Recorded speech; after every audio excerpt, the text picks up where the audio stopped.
What is up, y'all? It is a leg day today. I wanted to take you along with me on this leg day today and kind of give you some cues, intensity techniques, and then basically just show you how I structure a leg day. And it does vary. I have two different leg days that I hit that I alternate between a lower A and a lower B day. Today is the lower B day, but it's pretty much the same. It's all the same movements except on my A days, I swap out leg press for squats, and then I just start with squatting. So for the quads, whereas today I start with a leg curl for hamstrings and then go from there. So basically the same, just a little bit different order of like what muscles I'm hitting, and then just switching out squats and leg press. So it's basically the same, and the cues and tips that I give you in this video are going to be the same between both leg days, so that doesn't change. But I figured I wanted to take you along, give you some cues, some pointers, stuff like that, just because when I competed in my last show last October, I got a lot of feedback from the judges saying that my legs are kind of more of a weak point. So I've been really working hard to bring them up. And in my opinion, I think I've done a pretty decent job at that. I feel like they have came up quite a bit. So um, yeah, I just want to basically take you along, kind of show you what I've been doing and what has been working for me. So remember, this is what I do. It has worked for me. This is anecdotal evidence from what I've been doing from my experience. So with that said, anyways, hopefully there's some stuff in here that can help. Maybe some stuff you never thought of. Maybe some stuff you already do. Who knows? But this is what I do. So stick around and come along with me to the gym, and I'll show you kind of what my lower day looks like. So I'll see you in a bit. I'm gonna head to the gym, and we'll check back in when I'm there. Catch you in a bit. All right. So like I mentioned when we were still back at home, first movement today is a leg curl. So I've already done my warm-up sets. I try to do, I don't know, like 2 to 3 warm-up sets per movement.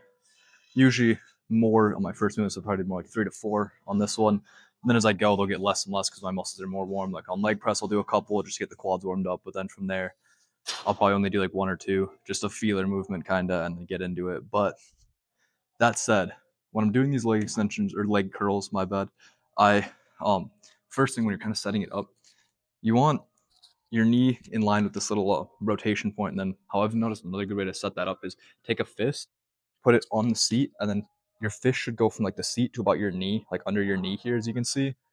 That'll roughly get you in the right position, like the backrest and everything. And then obviously you get set up like normal, pop it in. Some people like to lean over, get that big stretch. Personally, I used to do that. I don't do that anymore because I would rather kind of lock in with the handles, push myself back, get nice and firm in place, and then I can always keep nice, consistent reps all the way through. Easier to track, easier to make sure I'm progressing that way. So that's what I've been doing now. You don't get as big of a stretch, but at the top here, once I'm like fully locked in, I'm still getting a pretty decent stretch. Like you can see, you can fully lock out if I let it, but like I can hold it here, still a good stretch. It's obviously a better stretch like that, but my second hamstring movement, which is some stiff-legged deadlifts / RDLs, that's where I get that real stretch here. So this one I'm more looking for the contraction. So yeah, I'll lock in place. And then when I do it, I almost push my legs up into this pad when I like drive through to bring it down. Helps me engage the hamstrings a bit more. And then I picture my hamstrings, since they're like the bicep of the leg kind of, I picture it like a curl. That's what I'm doing with my hamstrings. I'm picturing my hamstrings pulling my like calves and ankles down, is rather than pushing the pad down, I'm trying to pull it through like I'm pulling a dumbbell up when I do a curl.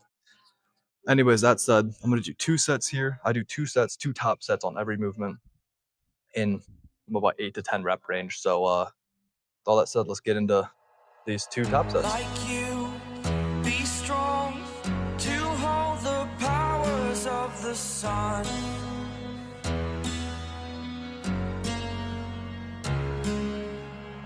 To dream, believe in strength. Now I'm the only one, only one.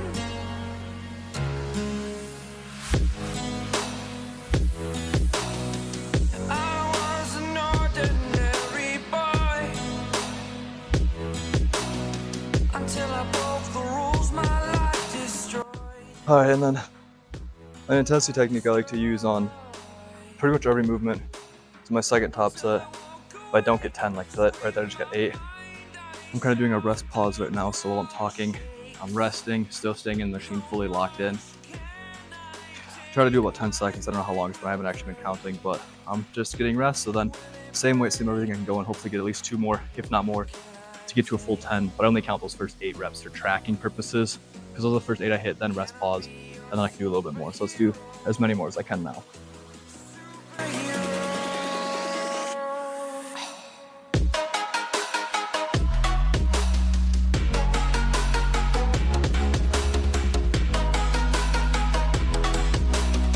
Then after the rest, pause. I don't know, it might be too much volume, but I don't really care. I do immediate drop set. I don't know how much I drop by. I just take the pin out and feel it out. Drop that weight down, and then burn out with a lighter weight. I'll do 1, maybe 2 of these before I move on to my next movement.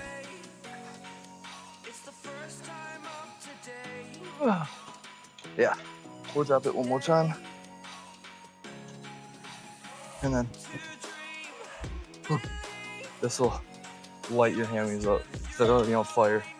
So last drops. When you're doing these, also try to keep your toes straight and pointed up. So you can see mine are straight, pointed up, it'll hit the hammy evenly. You can bend your toes out or in your toes, and it'll target different sides of the hamstring, but in reality, you should, for the most part, just keep it straight up and down. But yeah, that's it for these. Next, we move on to some leg press. Next, like I mentioned, is leg press. So, sorry, I had to make sure to have the mic unmuted. So for leg press, I'm sure we've all seen some like advice videos, tips on leg press. We all know, like, you want to be pushing through your heels, keep your heels and feet positioned as low as you can so your heels don't come off like the little plate thing on the leg press. Pretty standard stuff. You want to go down as deep as you can, get a full stretch. I always like to kind of picture bringing my knees.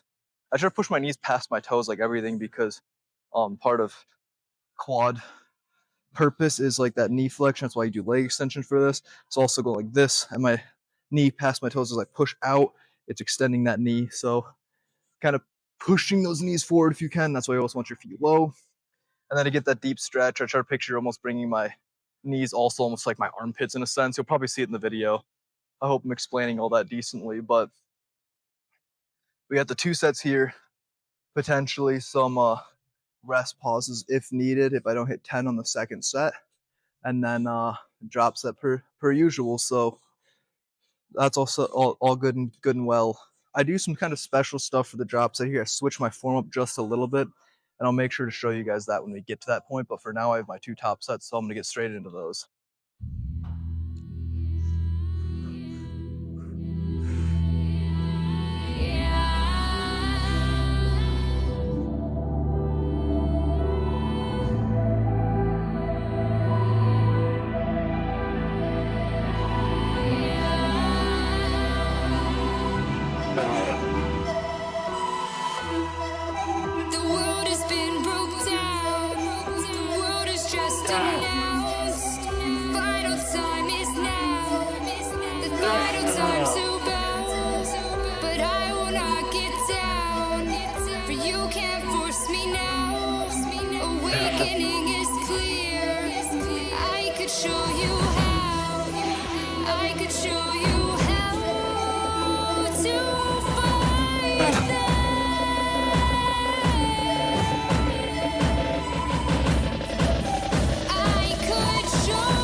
All right, now for the drop set.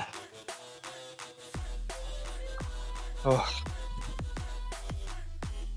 dropped the weight quite a bit down.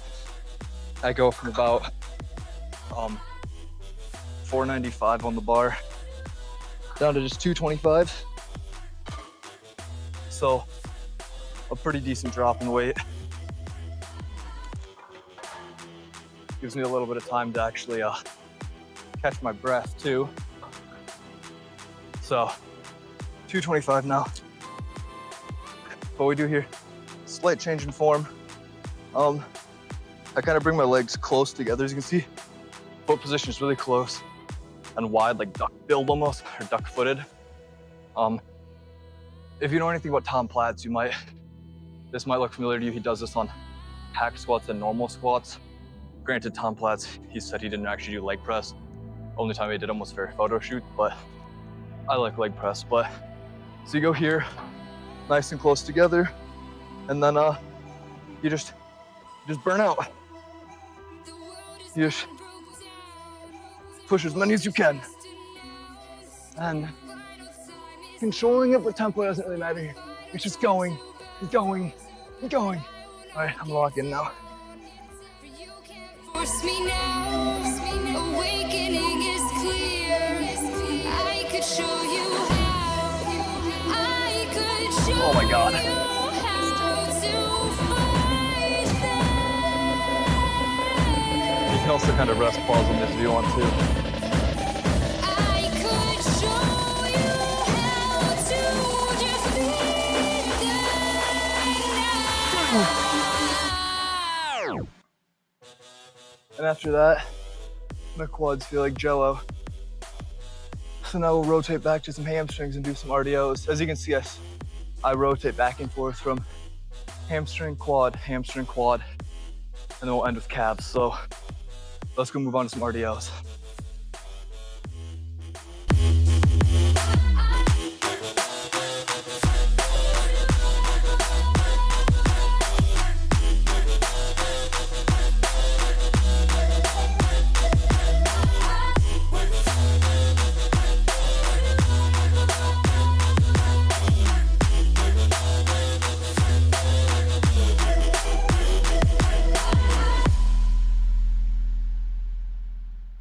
Next is RDLs.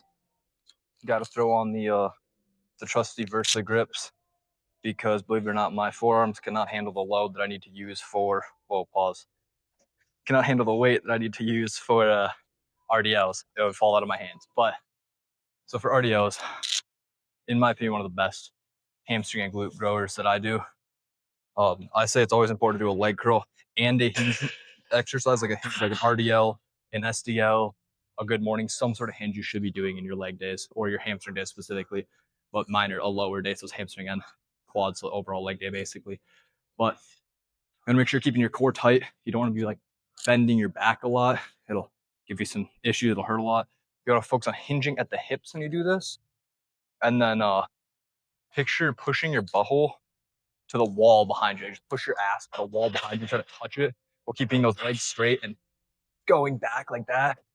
And then just letting the weight fall down with you, keeping the core and everything tight. And then on the way up, squeeze, pull through the hamstrings and pull through the glutes. So that will help make sure you're keeping those glutes and hamstrings engaged, and then also making sure you're not just pulling through your lower back, because that could really give you some lower back issues. But with that said, I'm onto my two top sets here.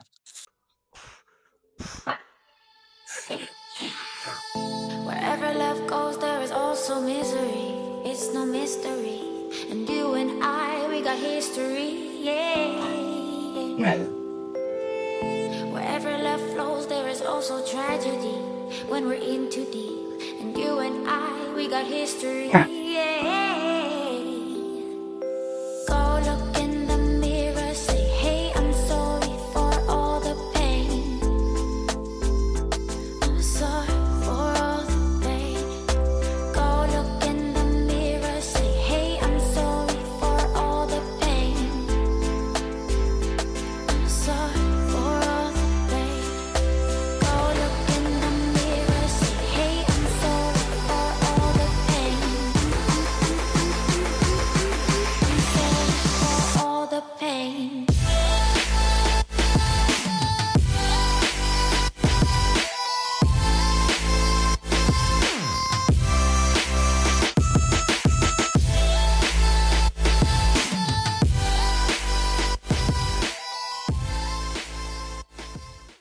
All right, we're almost wrapped up here. We have leg extensions now. Know we should be doing some calves. Can't neglect calves. But for leg extensions, I like to have the seat back a little bit further back to lay out a little bit more. It kind of gives you a deeper stretch, I guess, but I think it feels good. I'm not as focused on the stretch here on the leg extensions. Leg press, I was focused on getting real deep, getting a good stretch, whereas here, this is all about the contraction for me. Because when you're actually coming up with your legs, a lot of people just focus on like pushing the weight out, getting it away from like, and they almost push it through their ankles or their shins where the pad is. You shouldn't be doing that. You should focus on your quads. Again, like the hamstrings, your hamstrings are pulling it down with this. Focus on your quads contracting and pulling up, which will then extend your knees and push your legs up. So contracting your quads to move it, not just pushing the weight. Focus on really contracting those quads, and that'll actually activate them. I used to just push the weight around on this, and I feel like I didn't really get much progress. Whereas now, when I really focus on the contraction in the quads, I've been getting a lot more definition in my quads and just size overall. So that's really important. A lot of people are like lately been on how the stretch is more important. Don't worry about the concentrics, all about the eccentric. Like, no, the contraction is still important. Obviously, like Jay Cutler was always a big proponent of like really get a good contraction. So like you want both. Get a good contraction. You don't have to hold it there. Sometimes I do, but get a good contraction and then control the eccentric. Don't just let it drop. Get down there.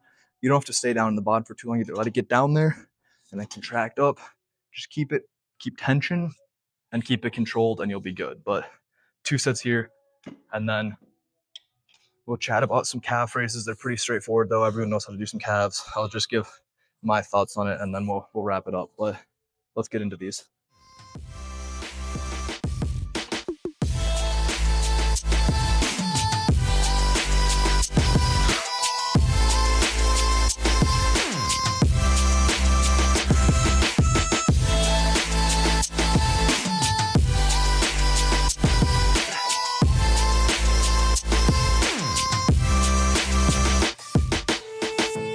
My love, it grows with the memories like a symphony. And you and I, we got history, yeah. And when you're alone, do you say my name or you say her name? Yeah. Another thing on these, keep your toes pointed up, as you can see, because I come up, I'm trying to point my toes up the whole time. Don't let them go straight in, keep those toes nice and pointed up. But anyways, that's it. One more set here. When we're into it, you and I, we got history,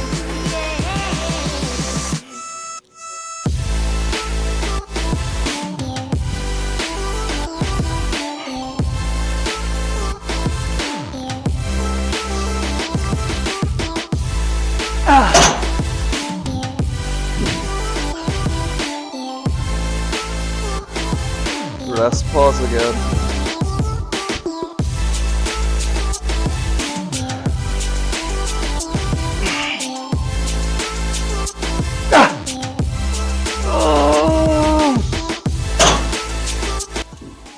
All right. And then we'll do drop set here, and then calves. You know the drill.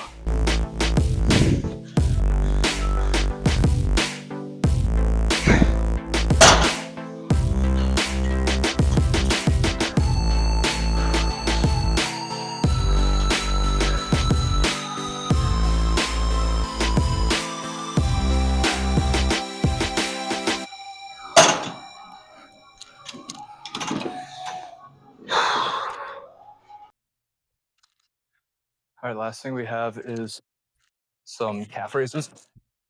Make sure here you're getting a good stretch at the bottom, good contraction at the top, just like everything. Take it to that full range of motion. My only thing that I've been worrying about, not necessarily worrying about, but like make sure that I do when I'm doing calf raises. It doesn't matter what you do it on, as long as it's not one of those seated ones where you're sitting here and just like raising your calves. Because I guess it was proven, I don't know, you can fact check me on this. I just heard it somewhere. I didn't look into it myself, which I know is dumb. I should be fact checking stuff, but I didn't. But supposedly that seated one has little to no actual benefit for growing muscle in your calves. So just to avoid that, just to be safe, do it on like a leg press, a hack squat. You can do it with a barbell, do it on a Smith machine, Do it standing with a dumbbell, just a little bit, get your calf a little bit elevated by like putting it on the bottom of like a bench or something. Just something so your legs can be straight while you do it basically is important. But that said, I'm gonna do my sets here and then we're gonna wrap up this workout.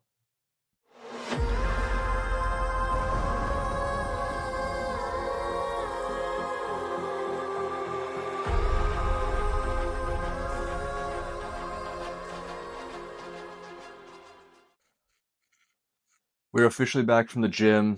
The leg session was great. Honestly, that's all I got for you guys in this video. I'm gonna just pretty much make a protein shake, go relax, chill, rest, recover, eat some food, you know, the normal post-gym things. But hopefully you learned something in this video, or at least maybe got like a tip that like you've never thought of, or a cue or something, or you're like, oh, I could try that, or something. Honestly, I feel like in my opinion, it was a pretty basic lower day, but who knows? Maybe there's something in there that was beneficial for you. But with that said, what's my dog doing, y'all? Check this out. Why is he sleeping like that? Man, he's weird. Anyways, with that said, I'm gonna call it here. Thank you so much for watching. I will catch you guys next Monday in the next video. Peace.